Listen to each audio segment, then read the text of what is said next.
시간 말씀 보겠습니다. 다니엘서 1장 1절에서 9절까지 말씀입니다. 다니엘서 1장 1절에서 9절까지 말씀. 자, 찾으셨으면 함께 제가 봉독해 드리도록 하겠습니다. 구약 성경 1231쪽이 되겠습니다.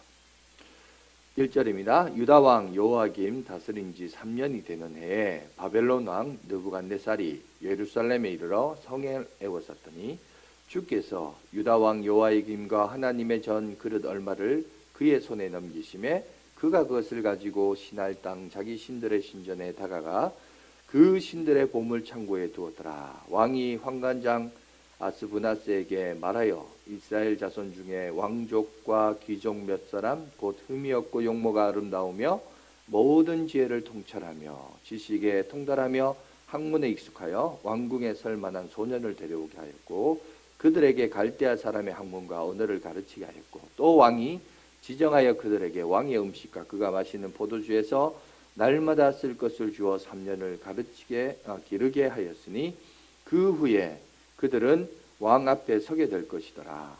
그들 가운데는 유다 자손 곧 다니엘과 하나냐와 미사엘과 아사랴가 있었더니 환관장이 그들의 이름을 고쳐 다니엘은 벨드사살이라 하고 하나냐는 사드락이라 하고 미사엘은 메삭이라 하고 아사랴는 아벤누고라 하였더라.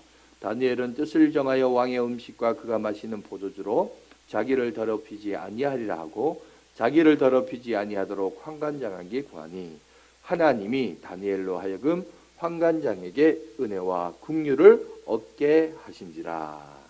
아멘. 자, 오늘은 생활습관병이라는 말씀을 함께 은혜를 갖도록 하겠습니다. 자, 오늘 본문을 보시면 이스라엘의 역사를 총체적으로 우리가 한번 살펴볼 필요가 있습니다. 먼 옛날 그 모세를 통해서 이스라엘 백성들이 출애굽을 했죠. 노예였던 그들을 출애굽을 하고 그 다음에 여호수아를 통해서 영토를 차지하면서 이제 국가의 형태를 띈 이스라엘이 이제 사사가 주도하는 국가로 발전하였다가 우리 지난 시간까지 살펴봤습니다만은 이제 사사에서 왕정 정치로 변모하게 됩니다.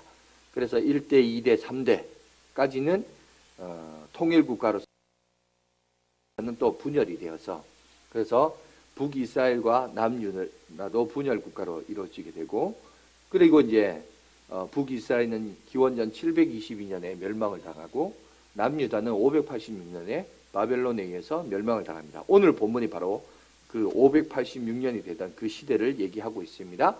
자, 그러면서 국가의 기능이 상실되는 현 시점을 오늘 우리들에게 보여주고 있는데 그렇다면 이제 이런 생각을 해야 되죠. 하나님께서 모세를 통하여 그렇게 언약하시고 약속하신 이스라엘이 왜 이렇게까지 오게 되었을까? 그죠? 이런 질문을 먼저 던질 필요가 있죠. 그런데 이것은 왜 그러냐? 하나님께서 다윗과 언약하신 은혜가 있었지만 은혜로서 하나님께서 눈을 감으시고 그 후손들이 범죄를 하고 또 범죄의 어떤 누적이 되고 이 누적이 나중에는 습관이 되고 습관의 습관이 반복의 반복을 거치면서 마치 그것이 당연시되고 당연시되는 그것이 잘못된 가치와 기준점을 제시하게 되고 결국 그 잘못된 기준과 기준점이 결국 그것은 곧 개인이든 국가든 멸망을 하게 되는 패망의 전조로서 등장하기 시작했다는 사실이 오늘 성경에서 우리에게 얘기합니다. 그래서 오늘 본문의 현실은 뭐냐? 대제국 바벨론에 의해서 멸망당하고 남겨진 이들이 노예로서 끌려가서 생활하는 그 이야기를 스토리를 오늘 우리 가운데 이야기하면서 시작이 되는 것을 보게 됩니다. 그러면서 오늘 우리가 봐야 될 것은 뭐냐? 바로 이 어지러운 세상에서 여러분 지혜로운 인생이 되려면 또 어떻게 되느냐? 그래서 성경은요 좋은 예만 보여준 게 아니라 어려운 상황에서도 우리 인간이 하나님에게서 어떻게 은혜를 입을 수 있을까? 그 사실을 오늘 성경은 우리 가운데 얘기하고 있습니다. 그 대표적인 사람이 바로 다니엘이라는 사실이죠. 그래서 이제는 하나님이 다스리는 세상이 아니에요. 이제는 더 이상 하나님의 통치를 따르지 말고 이 세상의 질서를 따라 행하라 라는 그들의 압박과 가르침에 현실을 직면하는 시대를 살아가고 있습니다. 그래서 오늘 이제 성경을 쭉 읽었지만 바벨론의 학문을 배우죠. 또 보시면 언어도 배우죠. 왕의 음식과 포도주를 마시죠. 또 그들이 하나님과 연관된 이름을 다 삭제시키고 바벨론의 세계관에 담겨진 새로운 이름을 그리고 교육하고 성장하도록 하나님께서 아니 그들이 살고 있는 지배적인 세상에서 하나님의 거룩한 구별된 소수 몇 사람이 거기서 생활하게 되는 모습을 오늘 성경은 우리 가운데 보여주고 있습니다. 어쩌면 지금 이 시대 21세기를 살아가는 배경이 오늘날 다니엘이 경험하고 있는 배경하고 또 이런 부분에서는 상당히 흡사한 것 같습니다. 노예의 신분으로 끌려갔다는 그 부분만 제외하고는 사실 그렇죠. 소위 말하는 커먼 센스, 상식이라고 하는 것이 세상 사람들한테는 세상 종교적인 요소만 싹 빼놓고 상식이라고 얘기하지만 사실 세상 사람들도 종교도 그렇죠. 종교도 보면 기독교만의 절대적인 종교가 아니라 다른 타 종교를 대등소이하게 보면서 보는 이제 세계관의 그 상식 속에 우리가 이제 살아가고 있죠. 이런 여러분 배경 속에서 그럼 우리는 또 어떻게 살아가야 될 것이냐? 이거를 조금 생각을 해봐야 됩니다. 그런데 여기서 이제 우리가 기억해야 될 것은 이겁니다. 이들이 노예가 된 게 왜 노예가 됐냐? 바벨론이 강력한 국가이기 때문에 노예가 된 것이냐? 물론 표면적으로는 그것도 틀린 말은 아닙니다. 그러나 사실 그것을 이면적으로 더 거슬러 올라가 보면 사실은 이들이 지금의 현실의 노예가 된 것은 그들의 조상들의 신앙의 변질과 타락이 그게 다음 세대의 노예의 신분으로 나락에 빠지게 되었다는 사실이죠. 이게 잘못된 신앙의 일상, 이것이 결국은 패망의 전조가 된 것을 오늘 성경은 우리 가운데 얘기하고 있습니다. 그렇다면 오늘날 우리들도 마찬가지입니다. 잘못된 신앙과 생활 습관이 있을 수도 있고 또 그런 잘못된 신앙과 생활 습관은 오래되고 익숙함이 되면 그것이 마치 우리도 당연시 되고 뭐 이 정도면 된 거 아니냐 이렇게 쉽게 생각할 수 있다는 거죠. 그런데 그런 생각을 하게 되면 여러분 생활 습관도 보세요. 그런 생각을 하면서 나 이렇게 생활하고 이렇게 사는데 그런데 병원 가보니까 육체 병이 와요. 아까 말했듯이 생활 습관병이 와요. 또 뭐가 나오냐? 또 여러 가지 문제를 직면해요. 그러면 이제 여기서 뭘 어떻게 될까요? 이 문제를 해결하기 위해서 우리는 또 어떻게 해야 될 것이냐? 자, 그래서 오늘은 이 다니엘의 인생을 보면서 자, 이것의 답을 찾아가는 시간을 갖도록 하겠습니다. 첫 번째는 뭐냐? 문제의식을 가져라는 거예요. 다른 말로 말하자면 좀 생각 좀 해라는 거예요. 생각. 인간은 지혜가 있고 뇌가 있고 생각할 수 있는 능력이 있어요. 그래서 문제의식을 가지는 생각을 해야 됩니다. 자, 8절. 오늘 8절이 핵심 구절입니다. 자, 다니엘은 뜻을 정하여 왕의 음식과 그가 마시는 포도주로 자기를 더럽히지 아니하리라고. 자, 첫 번째 경험했던 문제의식은 뭐냐? 왕의 음식과 포도주였습니다. 어떤 거죠? 이게 왜 문제가 되느냐? 이게 왜 문제의식이냐? 자, 다니엘이 채식주의자였기 때문에 금주하기 때문에 술을 싫어해서? 아닙니다. 이게 여러분 문제가 된 이유는 이 음식은 다 다른 바벨론이 섬기는 신들의 제물들이었습니다. 그래서 그 제물을 먹는 자신들이 이거는 하나님 앞에 거룩함이 상실되고 하나님의 백성으로서 자기 몸을 더럽히는 죄다라고 여겼기 때문에 여러분 얼마든지 종으로 끌려갔기 때문에 먹고 살려면 사람이 그렇잖아요. 얼마든지 동화될 수 있고 타협할 수 있고 그럴 수 있습니다. 그런데 문제는 오늘 다니엘과 그의 세 친구들은 이게 문제라고 생각했어요. 이거는 아니라고 생각한 거예요. 이런 문제의식을 가진 거죠. 여러분 인간이 거룩이라는 싸움을 하려면 시스템에 의해서 좌우되는 게 아니라 근본적인 인간의 죄성을 살필 필요가 있습니다. 그래서 인간 자신의 내면화 자기가 가지고 있는 죄성은요 시스템을 능가합니다. 아까 우리도 사사기를 봤지만 왜 사사기 시대가 이럴 수밖에 없느냐? 삼손이 그렇게 힘이 세고 유명했지만 첫 번째 패전 외적으로는 매력적이고 힘세고 능력이 있고 여러분 머리도 길고 여러분 그죠? 그랬는데 그런 자가 결국 그가 남긴 실적은 뭐죠? 패전이 있어. 사사로서 처음 패전을 경험했던 사람입니다. 여러분 왜 이럴 수밖에 없느냐? 결론이 뭐죠? 왕이 없어서. 이 땅에 왕정 시스템이 아니어서. 그래서 하나님이 왕을 세워줬잖아요. 그런데 왜 왕이 세워진 이 나라는 분열 국가가 되고 722년, 586년 멸망했느냐? 그러니까 시스템이 중요한 게 아니라는 거죠. 우린 자꾸 조직과 시스템을 뭔가 만들면 된다고 하는데 아닙니다. 여기서 뭘 얘기해야 되냐면 우리의 내면화, 인간의 죄성을 봐야 돼요. 이 인간의 죄성은 조직과 시스템을 바꾼다고 여러분 바뀌어질까요? 아니요. 죄성은 이걸 뛰어넘어요. 그래서 사실은 자기 자신을 돌아보면서 자기의 내면화를 볼 필요가 있습니다. 이것이 인간이 가지고 있는 죄 문제, 이것을 정확하게 파악을 해야 되는데 문제는 이렇습니다. 오늘날 현대인들은 죄, 죄인, 죄성 이런 단어를 싫어해요. 그거는 사회적인 범죄자들이나 교도소 가는 사람한테 죄인이다 이렇게 얘기하지 우리가 왜 죄인이냐. 이건 교회 다니는 사람도 심지어 싫어합니다. 목사님 좀 죄 얘기 좀 그만했으면 좋겠다고. 좋은 게 좋은 거라 농담이나 좀 하고 웃고 막 이러면 좋겠는데 자꾸 교회가 죄인이라고 그러고 막 이런 얘기하면 싫어한다고요. 그러면 이제 세상 사람들이 요 얘기를 죄의 문제를 얘기를 할 때 그 죄를 싫어하니까 이제 언어적인 유희를 쓰겠죠. 다른 수사학적인 표현을 사용합니다. 그래서 뭘 말하냐? 요즘은 세상 사람들이 좀 배웠다라는 사람들이 뭐라고 하냐면 이거를 죄와 죄성이라고 말하지 않고 뭐라고 하냐? 욕구와 욕망이라고 표현을 합니다. 조금 느낌이 다르죠? 비슷하지만 느낌이 다릅니다. 그래서 욕구와 욕망을 얘기해요. 여러분, 그래서 욕망 이론의 대가 중에 한 사람이 있는데 그 사람이 누구냐면 프랑스의 정신 분석학자인데 자크 라캉이라는 사람이 있습니다. 이 사람이 이제 뭐라고 얘기하냐면 인간은 타인의 욕망을 욕망한다라는 명제로 상당히 유명한 사람입니다. 이게 무슨 말이냐면 타인의 욕망을 욕망한다는 게 뭐냐? 보통 우리 요즘 사람들이 스마트폰을 통해서 인스타나 SNS나 뭐 카톡, 뭐 스토리 이런 걸 많이 보잖아요.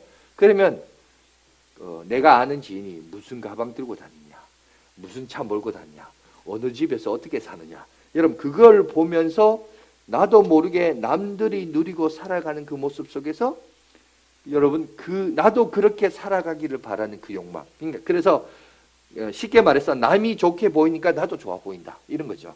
그래서 대부분 우리가 생각하는 생각의 이 패턴이 보면 뭐냐면 무엇과 어떻게라는 것은 자주 생각하는데 문제는 이겁니다. 왜라는 것에 대해서는 잘 생각을 안 한다고요.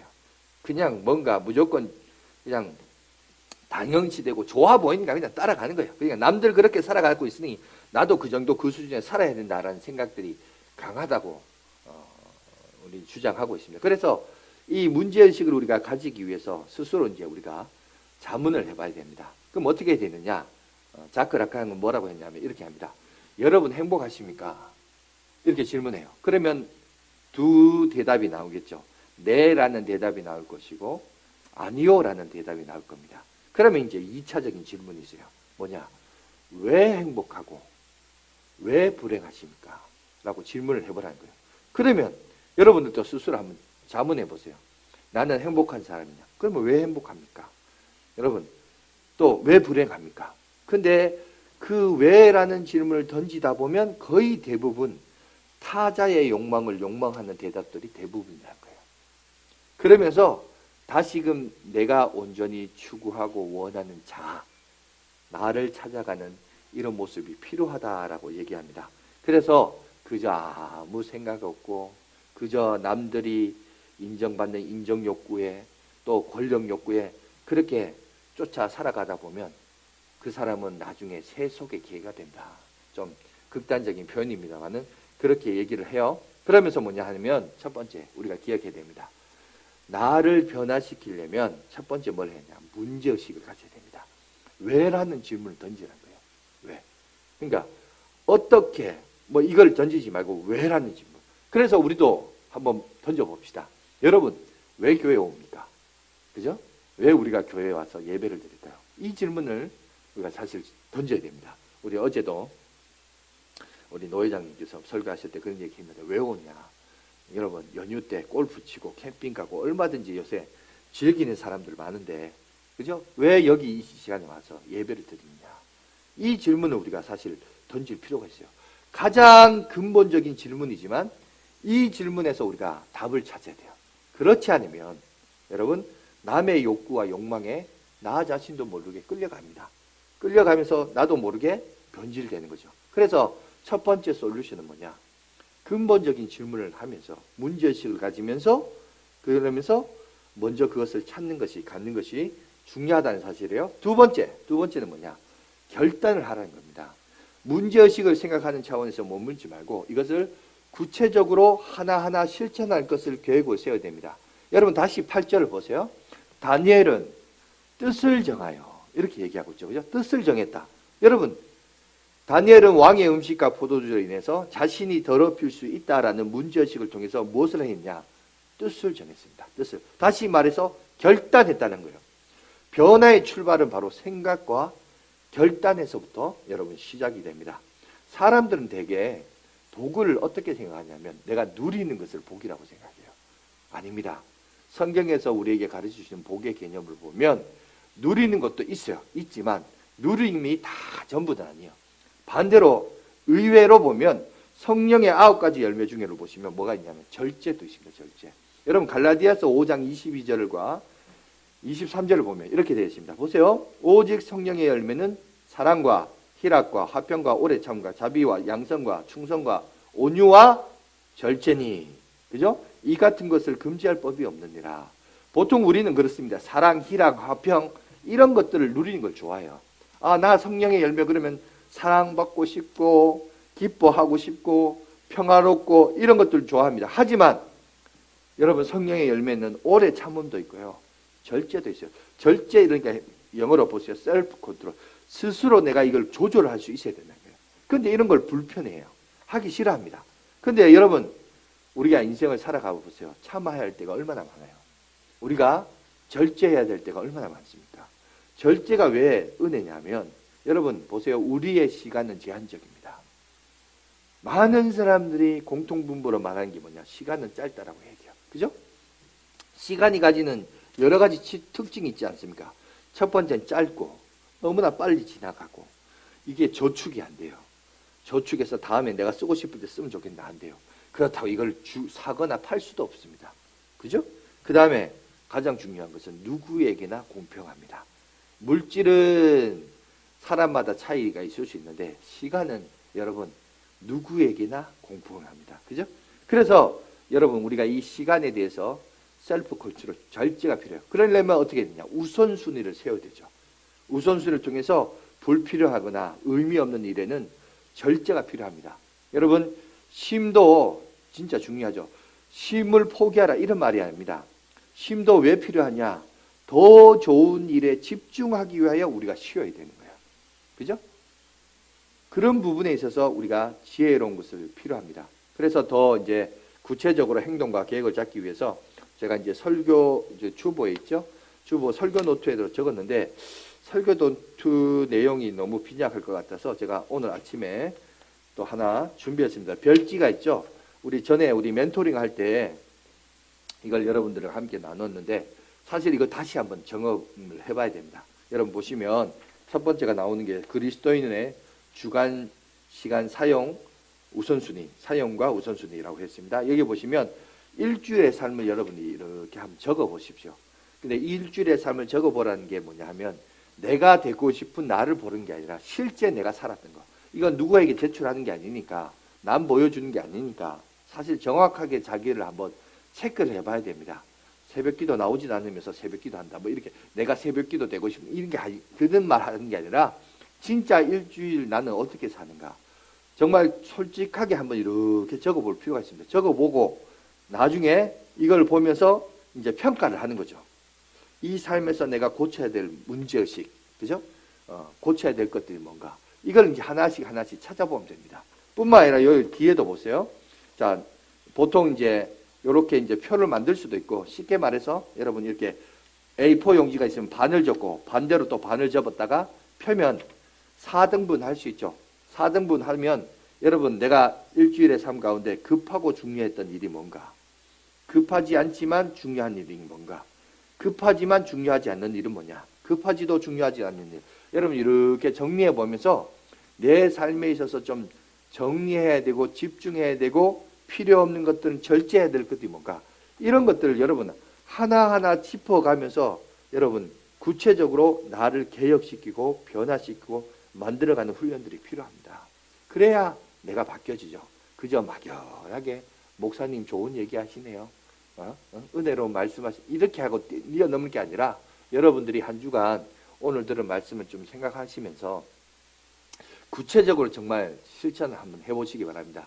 전에 한번 한 얘기지만 그럼에도 불구하고 우리에게는요, 여러분 시간이라고 하는 것은 언제나 제한적입니다. 언제나 남겨진 게 아니에요. 그렇기 때문에 다시 하고 또 다시 하고 전에 하신 분은 전에 하신 것하고 지금 또 여러분하고 한번 체크해 보십시오. 내가 바뀌었는지 안 바뀌었는지, 안 바뀌었으면 왜 안 바뀌었는지, 그죠? 이런 것들을 한번 체크해 보시기 바랍니다. 여러분 누가복음 15장 15절에서 16절을 보면 예수님의 우리 가운데 보여주시는 여러분 삶의 실천의 모범을 우리 가운데 제시하고 있습니다. 자, 우리 한번 볼까요?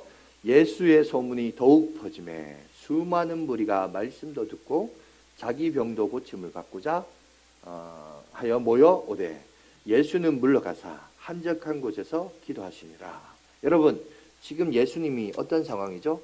사람들로부터 인기와 유명세를 얻기 시작했습니다. 여러분 그러면 사람들은 보통 정서는 어떻습니까? 와, 나를 이렇게 보려고 많은 사람들이 왔구나. 자족해서 막 그죠? 쇼맨십도 하고 정치적인 쇼도 하고 막 이렇게 하는데 여러분 오히려 예수님은 물러가셨습니다. 그죠? 한적한 곳에 가셨습니다. 그리고 기도했습니다. 여러분 왜 그러냐? 하나님과의 영적인 교제가 사람들과의 그 유명세보다 더 중요했다는 것을 아셨기 때문에 그랬어요. 뿐만 아니라 여러분 우리가 찬양하고 기도하는 것도 왜 그러냐? 여러분 그것은 우리로 하여금 우리가 결단을 하고 강력한 의지를 가지게끔 하는 데 있어서 좋은 도구가 뭐냐? 바로 찬양과 기도예요. 오늘 이제 오후 예배도 일단 이제 기도회로 좀 모이도록 하려고 하는데 여러분 그거 왜 하느냐? 그겁니다. 우리로 하여금 이 믿음에 대한 강력한 의지와 결단이 여러분 필요할 때 이것이 필요하기 때문에 그래요. 예수님도 그런 모습으로 보여줬습니다. 마가복음 14장 36절 보세요. 이르시되 아빠 아버지여 아버지께서는 모든 것이 가능하오니 이 잔을 내게서 옮기시옵소서. 예수님의 육체적인 욕구는 뭐예요?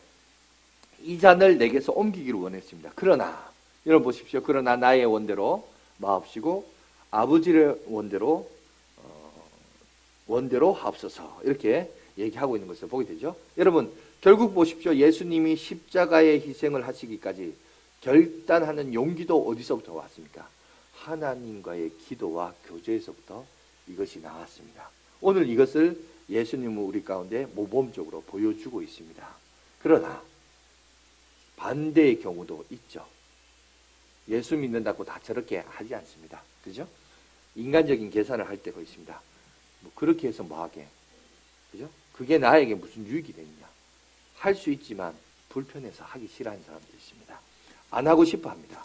그래서 합리화시키고 그런 고민과 질문에 대해서 결단하는 것에서 포기하는 교인이 있습니다. 왜? 불편하니까. 그죠? 그래서 적당히 타협하고 동화하고 더불어 살자 온갖 변명과 여러 가지 핑계를 늘어놓는 사람들도 있습니다. 그런데 여러분 우리가 예수를 믿는다는 것, 예수 그리스도로 말미암아 십자가의 은혜를 받았다는 것은 뭘 얘기하냐면 우리는 하나님의 거룩한 사명의 부름을 받았다는 사실을 우리가 잊어서는 안 돼요.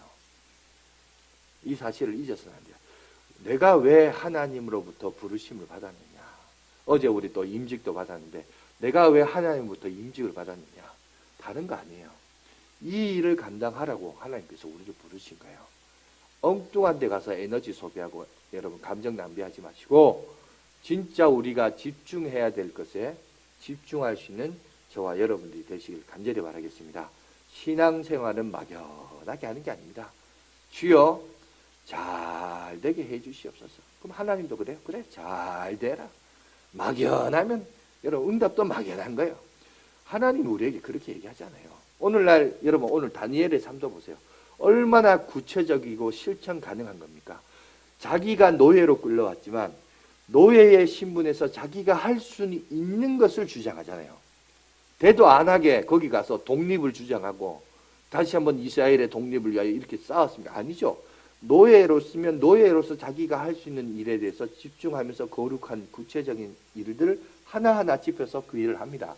여러분 우리도 마찬가지예요. 어디서 뭐 나라와 민족을 위해서 통일을 위해서 좀 약간 이제 통일을 위해서 기도해야 되는 건 맞지만 뭐가 이제 막연하잖아요. 우리 일상하고는 막연한 거잖아요. 그러니까 뭔가 신앙생활이라는 것도 너무 막연하게 추상적인 거 하지 마시고, 그러니까 보통 저 사람이 신앙생활 제대로 했는지 안 했는지를 보면 그 사람이 기도를 보면 기도가 막연해요. 어제 응답될지 내일 응답될지 모르는 그런 걸 보고 막 기도. 구체적이어야 돼요. 구체적으로 실천 가능한 걸 얘기해야 돼요. 그러면서 나를 바꾸고 여러분 그죠? 변화시키는 겁니다. 여기 내가 제대로 하고 있느냐. 결단을 하는데 뭘 결단하느냐. 막연한 걸 가지고 결단하는 게 아니라 오늘 내가 구체적이고 실천 가능한 일이 뭔가. 그러려면 먼저 자기를 봐야죠. 그러니 이걸 써야지. 체크를 해보고 체크리스트가 있어야죠. 그래야 그 사람이 바뀌지. 그죠? 뜬구름 잡는 얘기 해봤자 변화되지 않습니다. 그죠? 요걸 보시기 바라고. 자, 세 번째가 바로 좋은 것을 습관해야 됩니다. 다시 8절을 보십시오. 다니엘은 뜻을 정하여 왕의 음식과 그가 마시는 포도주로 자기를 더럽히지 아니하리라. 여기 보니까 먹고 마시는 문제가 나옵니다. 여러분, 먹고 마시는 문제는 우리 삶을 대변하는 중요한 문제죠.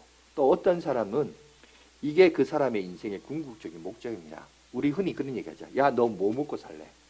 그런 말 하잖아요. 이게 먹고 사는 문제가 여러분 대충 사는 문제가 아닙니다. 그리고 또 다른 문제. 여러분, 먹고 마시는 문제는 우리의 습관의 문제입니다. 왜 그렇죠? 사람은 하루 3끼를 먹습니다. 물론 뭐 다이어트 때문에 하루 2끼, 1끼 먹는 사람도 있습니다. 일일 일식하는 사람도 있는데 어찌됐든지 간에 하루에 1끼는 먹습니다. 그죠? 그러니까 그 말은 뭐냐? 습관이에요, 습관. 지난 우리 대한내과학회에서 2003년 5월에 뭐라고 했냐면 이런 얘기합니다. 당뇨, 고혈압, 위장병, 뇌졸중, 암 등은 이른바 성인병인데 잘못된 생활 습관에서 비롯한다라고 해서 이 성인병을 2003년 5월에 뭐라고 했냐?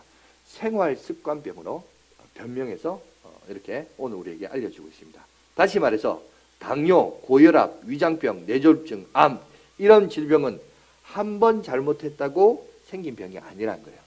뭐냐? 오랫동안 이게 오랫동안 쌓여서 생긴 습관의 병이라는 겁니다. 그러면 여러분 어떻게 될까요?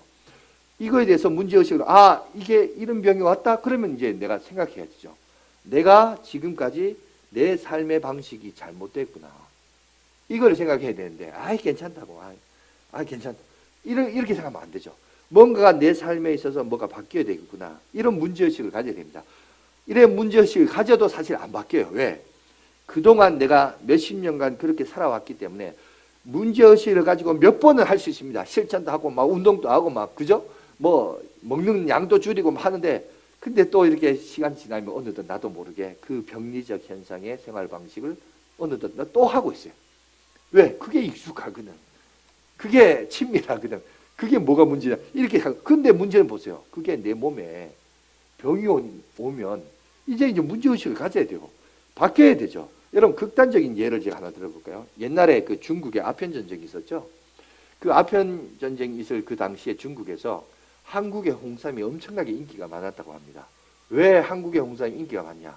이 몸을 보충하는데 홍삼이 참 이게 좋다라고 소문이 났어요. 그래서 중국 사람들이 홍삼을 많이 찾았습니다. 왜 찾았느냐? 자, 이 홍삼 먹고 몸을 보충해서 그 병을 이기려고 홍삼을 잠겼냐? 그게 아니에요. 뭐냐?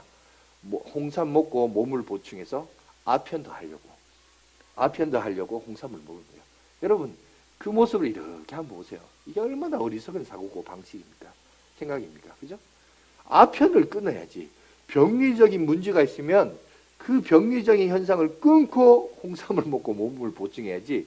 몸 보충해서 건강해가지고 아편하려고. 그게 목적이 뭐예요? 아편을 하려고 홍삼을 먹는 거예요. 그럼 그게 이제 치료입니까? 치료가 아니죠. 그런데 여러분, 문제는 뭐냐 하면 신앙생활도 이럴 수 있어요. 신앙생활도 영적인 성인병이 있어요. 잘못된 여러분 신앙의 패턴과 모습이 여러분 오늘날 우리에게 영적인 성인병에 걸리게끔 하는 모습이 있습니다. 성경은 이걸 뭐라고 얘기하냐면 이렇게 나와 있어요. 마태복음 28장, 마태복음 21장 28절에서 31절을 보면 제가 한번 읽어드릴게요. 그러나 너희 생각에는 어떠하냐? 어떤 사람에게 두 아들이 있는데 맏아들에게 가서 이르되 얘 오늘 포도원에 가서 일하라 하니 대답하여 이르되 아버지여 가겠나이다 하더니 가지 아니하고 둘째 아들에게 가서 또 그와 같이 말하니 대답하되 이르되 실소이다 하였다가 그 후에 뉘우치고 갔으니 그 둘 중에 누가 아버지의 뜻대로 하였느냐 이르되 둘째 아들이냐. 예수께서 그들에게 이르시되 내가 진실로 너희에게 이르노니 세리들과 창녀들이 너희보다 먼저 하나님의 나라에 들어가리라. 여러분 여기 보면 당시 23절의 예수님의 비유는 첫째 아들은 누구냐? 여러분 대제사장들과 장로들이에요. 당시 말해서 종교 지도자들이에요. 오늘날 우리들에게 얘기해 볼까요? 21세기는 신앙생활 오래 한 성도들입니다. 그런데 그 사람보다 세리와 창녀들, 사회적으로 문제가 많고 열등한 자들이 오히려 천국에 먼저 간다라고 얘기합니다. 무슨 말이냐? 교회 생활에 익숙한 여러분, 특별히 양화진 교회 오래 다녔다고 자랑할 것이 아니란 거죠. 물론 여러분 좋은 습관과 신앙을 가졌으면 모를까 생각보다 그렇지 못한 내 삶에 그게 익숙하고 습관이 되면 엄청나게 위험합니다. 아까도 얘기했지만 영적인 생활 습관병에 걸려 있을 수도 있습니다. 여러분 주일 예배 딸랑 한번 드렸다고 내 성도로서 성도의 의무를 다했다? 여러분 그거 오산이에요. 여러분 우리는 신앙의 성장에 힘을 써야 됩니다. 신앙이 성장하려면 거룩한 습관이 있어야 돼요. 뭐 일주일에 한 번도 뭐 그것도 나쁘진 않죠. 그런데 그걸로 우리가 여러분 6일 굶고 7일에 한 번 한 끼 먹는다 생각해 보세요. 그게 여러분 몸이 건강해요? 그게 아니죠. 매일매일이 중요합니다. 교회에서도 지금 바이블 트레인 하라고 10월달에 했고 멘토링 합니다. 이제 추수감사절에는 전도하자 해요. 그리고 앞으로도 이제 코로나 끝나면 각종 신앙 성장 과정을 개설할 건데 문제는 게으르지 말고 근신하여 깨어 있어야 되는데 제가 이제 5년을 지켜봤습니다. 우리 양화진 교회 와서 5년을 지켜봤는데 보니까 참 신기한 게 하는 사람만 계속해요. 안 하는 사람은 전혀 관심도 없어요. 그럼 이런 사람들은 도대체 뭔가? 제가 다시 질문해 볼까요? 여러분 그런 분들은 교회를 왜 다닙니까? 신앙생활 왜 하세요? 우리가 다시 한번 생각해 볼 필요가 있어요. 그런 사람들은 다 지금 영적인 성인병에 걸렸어요. 그죠? 생활 습관병에 걸렸어요. 잘못된 교회 생활을, 잘못된 신앙생활을 하고 있습니다. 왜 힘써야 되는데 힘도 못 쓰고 에너지를 소비해야 되겠어요. 집중도 안 하고 엉뚱한 데에 에너지 소비하고 감정 낭비하고. 여러분 그거 아니에요. 절제해야 될 것은 절제하시고 집중해야 될 일에 집중하시기 바랍니다. 쓸데없는 데에 열심 가져가지고 상처를 받았니 어쩌니 교회를 나오니 안 나오니 그런 데 하지 마시고 내가 집중해야 되고 열심을 가져야 될 것이 뭔가. 지금 너무나 교회의 어떤 문화나 사역들에 있어서 변질된 게 너무 많아요. 여러분 그래서 다시 한번 우리가 올바른 목적과 의식을 가지고 살아가야 됩니다. 내가 왜 양화진 교회 신앙생활을 하느냐? 이 질문은 왜라는 질문을 다시 여러분 던져야 됩니다. 결론적으로 얘기하겠습니다. 디모데전서 4장 7절에서 8절 우리 읽고 마치겠습니다. 다 같이 한번 보여주세요. 다 같이 읽겠습니다. 시작. 망령되고 허탄한 신화를 버리고 경건에 이르도록 내 자신을 연단하라. 육체의 연단은 약간의 유익이 있으나 경건은 범사에 유익하니 금생과 내생에 약속이 있느니라. 어느덧 나 자신도 모르게 익숙해져 버린 좋지 못한 습관들을 바뀌려면 여러분 먼저 의식화되어야 됩니다. 그리고 무엇보다 이게 문제라는 문제의식을 가지고 생각하고 좀 고민도 하고 그리고 구체적인 실천 계획과 지속적인 의지를 가지고 거룩한 삶을 습관화해야 돼야 그래야 내 신앙이 내 믿음이 성장할 수 있습니다. 그런 것들이 쌓여서 여러분 바로 지금의 다니엘이 된 거예요. 다니엘이 될 수 있었던 것은 하루아침에 하늘에서 뚝 떨어지는 복권 당첨이 아니에요. 오늘 여기 보시면 거룩한 일상이 쌓여서 그게 여러분 오늘의 다니엘이 될 수 있었던 사실입니다. 그게 진짜 기독교에서 말하는 복의 개념이에요. 그래서 여러분 오늘 우리도 오늘 디모데전서 4장 7절에서 8절에 있는 말씀처럼 망령되고 허탄한 신하들 이런 거 다 벗어버리고 경건에 이르도록 자신을 연단하라. 옛날 버전은 연습하라 이래 되세요. 왜? 그게 금생과 내세 범사에 유익하기 때문에 그렇습니다. 오늘 저와 여러분들도 우리가 집중해야 될 사역의 방향성이 뭔가, 우리가 힘써야 될 것이 어딘가, 여러분 잘 보시고 지혜로운 자들이 되셔서 하나님의 크신 은혜와 능력을 붙들고 살아가는 저와 여러분들 되시길 간절히 바라겠습니다.